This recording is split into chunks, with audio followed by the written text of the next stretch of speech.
Me revoilà, coucou. Alors je continue la lecture qui aurait dû se faire le 17 juin normalement. 17 juin 2021. Donc c'était la 86e lecture. C'est la 86e lecture et on est au psaume 69. Pas en entier. Ça se fera en 2 lectures. Donc la première du verset 1 au verset 13. Psaume pour David, au maître chantre sur Sosanim. Mais on ne connaît pas Sosanim. Comment ça se chante, Sosanim?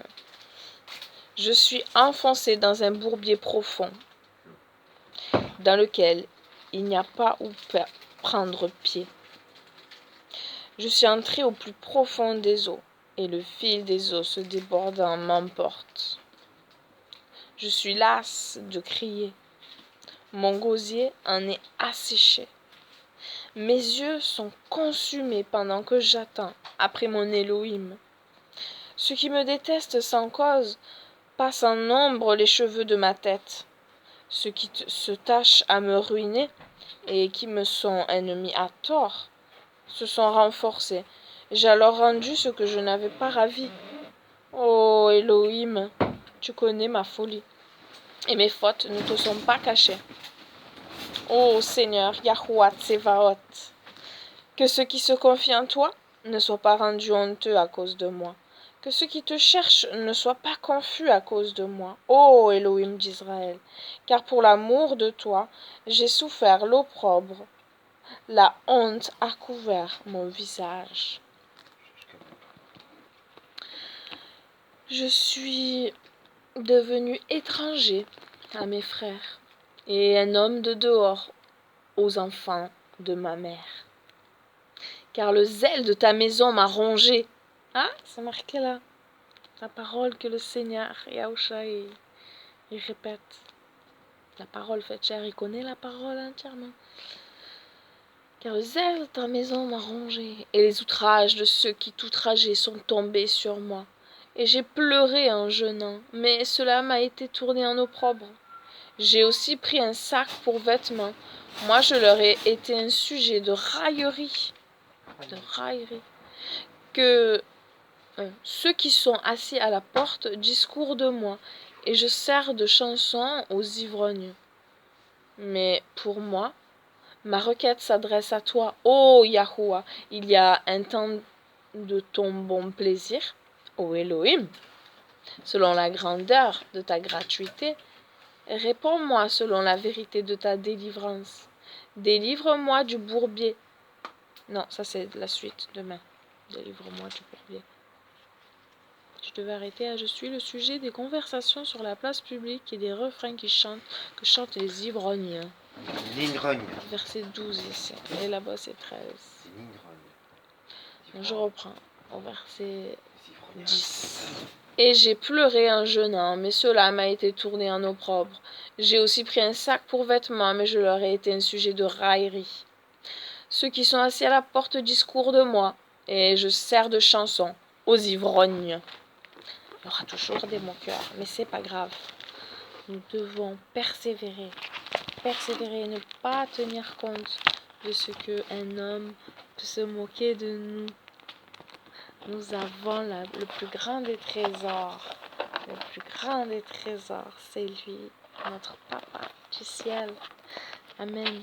Merci d'être là pour nous, Père éternel.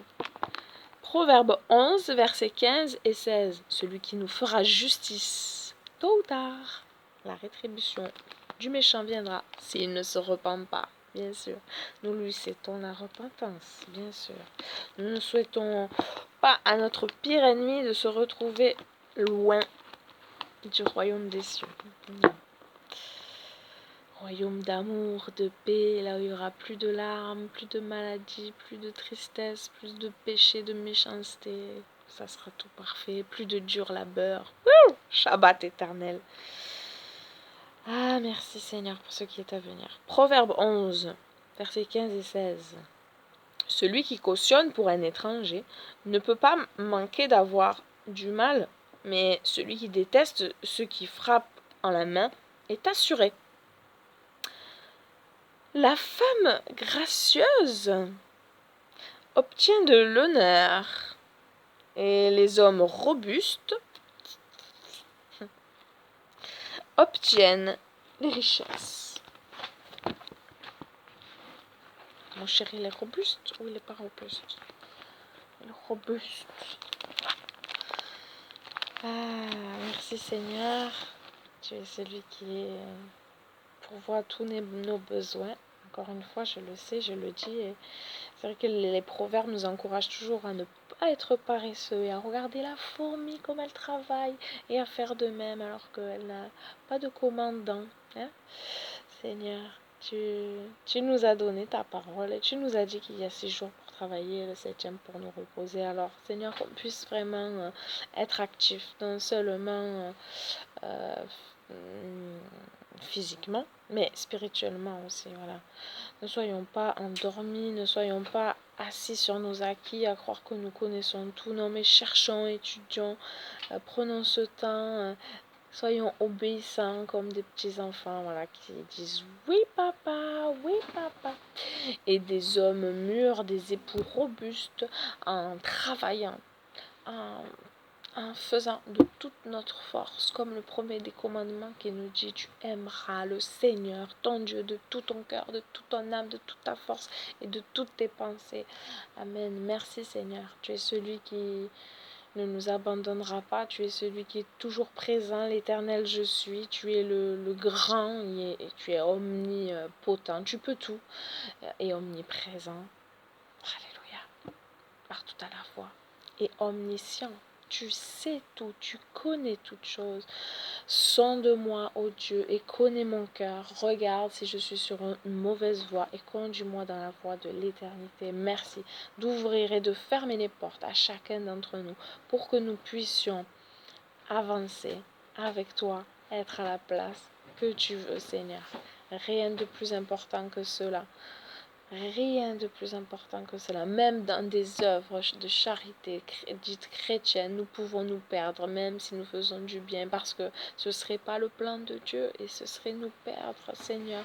Fais que nous soyons dans ta volonté, là où tu le veux, toi, Seigneur. Fais que nous recherchions ta présence, que nous soyons dans ce temps dans la journée où nous sommes silencieux, où nous n'entendons, nous n'écoutons rien d'autre, nous cherchons à recevoir de toi. Aide-nous à nous concentrer davantage, Seigneur, sur toi. Merci, Père, que toute la gloire te revienne. Amen. Soyez bénis.